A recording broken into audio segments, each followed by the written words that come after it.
Bom dia, colega.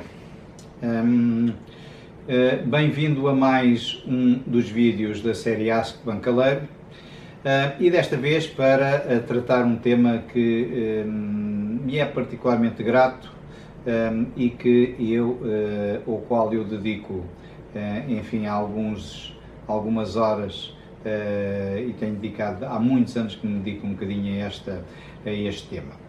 A questão foi-me colocada por um colega chamado Nuno, meu colega e meu aluno há muitos anos atrás, e tem muito a ver, tem tudo a ver com a questão da discriminação nos processos de recrutamento.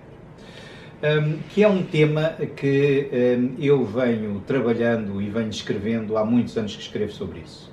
Sobre o etarismo, por exemplo, a discriminação pela idade, que é a maior forma de discriminação que existe, mas que não é só essa forma de discriminação. Aliás, eu posso-vos contar que num projeto recente de recrutamento em que nós fizemos aqui na Stanton Chase, um dos nossos clientes, que é uma empresa de um setor evoluído, de uma área evoluída, e é daquelas empresas que propalam a não discriminação, a diversidade, e até correriam de vergonha se hoje dissesse que existem discriminação dentro da sua empresa. A diretora de Recursos Humanos me mandou um e-mail e no mesmo e-mail tinha 3 formas de discriminação. Uma forma de discriminação pela idade, uma forma de discriminação pela origem da pessoa e uma forma de discriminação pelo género. No mesmo e-mail. E se eu dissesse a essa colega que ela discriminaria as pessoas, ela imediatamente me diria que não. No entanto, o e-mail dela era revelador de 3 formas de discriminação. Porque discriminava uma pessoa porque era mais velha e achava que a partir daquela idade a pessoa já era velha demais para o lugar, nem sequer, e era um candidato excelente em termos de competências e com tudo para fazer bem aquele lugar. No entanto, por ser mais velho não poderia ser. Outra era porque o candidato, embora estando em Portugal há muitos anos, era oriundo de um outro país.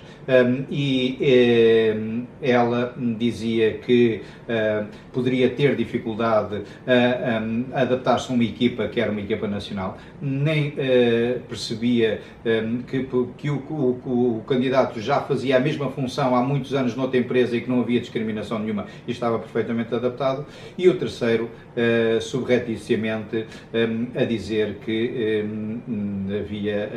que era uma equipa essencialmente masculina e que uma pessoa com uma senhora poderia ter algumas dificuldades também a fazer. Portanto, este tipo de discriminações são discriminações que existem e que nós, no caso da Stanton Chase, não toleramos.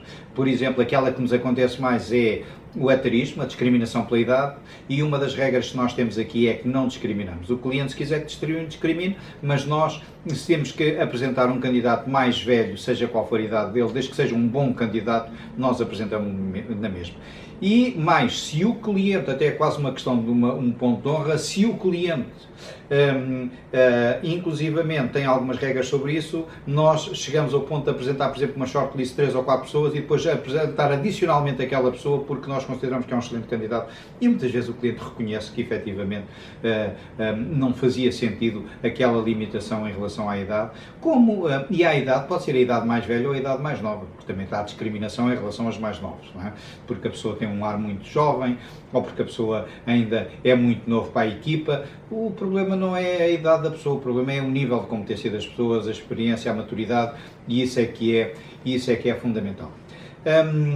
Eu acho, aliás, e defendo isto há muitos anos, que é função do gestor de recursos humanos, qualquer gestor de recursos humanos que se preze deve ser o guardião da não discriminação dentro da sua organização e devia ficar verde de vergonha se permitir situações de discriminação dentro da sua organização. Eu orgulho-me de nunca ter permitido situações de discriminação, nomeadamente em termos de orientação sexual, e felizmente começa a haver cada vez menos, em termos de cor da pele, em termos de religião, e portanto nunca permiti, nem permitirei, e no caso da Stanton Chase também não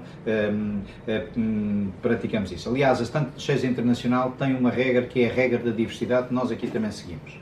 Nem sempre conseguimos, mas procuramos sempre ter candidatos diversos para apresentar ao cliente. Como eu costumo dizer, eu normalmente procuro apresentar ao cliente um louro, um moreno e um ruivo para ele poder ver as diferenças, e não 3 louros ou 3 morenos para ele poder analisar. Portanto, procuramos diversidade em termos de género, em termos de background, exatamente para o cliente poder fazer.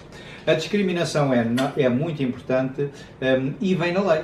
A lei, o Código do Trabalho, tem há muitos anos um artigo claro e exaustivo para combater a discriminação nas organizações. Apesar disso, e por exemplo, a Inspeção de Trabalho nunca atuou quando aparece um anúncio que diz pretendemos pessoas até aos 40 anos. Nunca atuou em relação a isso. No entanto, é capaz de atuar se houver 15 dias de atraso no exame médico ou outra coisa qualquer desse género, e portanto nunca a Inspeção de Trabalho, que agora é a Autoridade para as Condições de Trabalho, ainda estou habituado ao nome antigo, portanto continua a permitir estas discriminações. Eu acho que a discriminação é mais do que meramente uma norma legal. A discriminação é uma questão de cultura da organização, é uma questão de respeito e de valorização da diversidade. E naquilo que nos é permitido, Nuno, nós na Stanton Chase contribuímos para isso, e eu pessoalmente tenho contribuído para esta luta com muitos artigos, com muitas conferências e com vídeos como este, que espero que façam algo que tenha algum significado para as pessoas. Obrigado, e fico a aguardar por mais perguntas da sua parte, ou de todas as que quiser, coloque, são muito bem-vindas. Obrigado.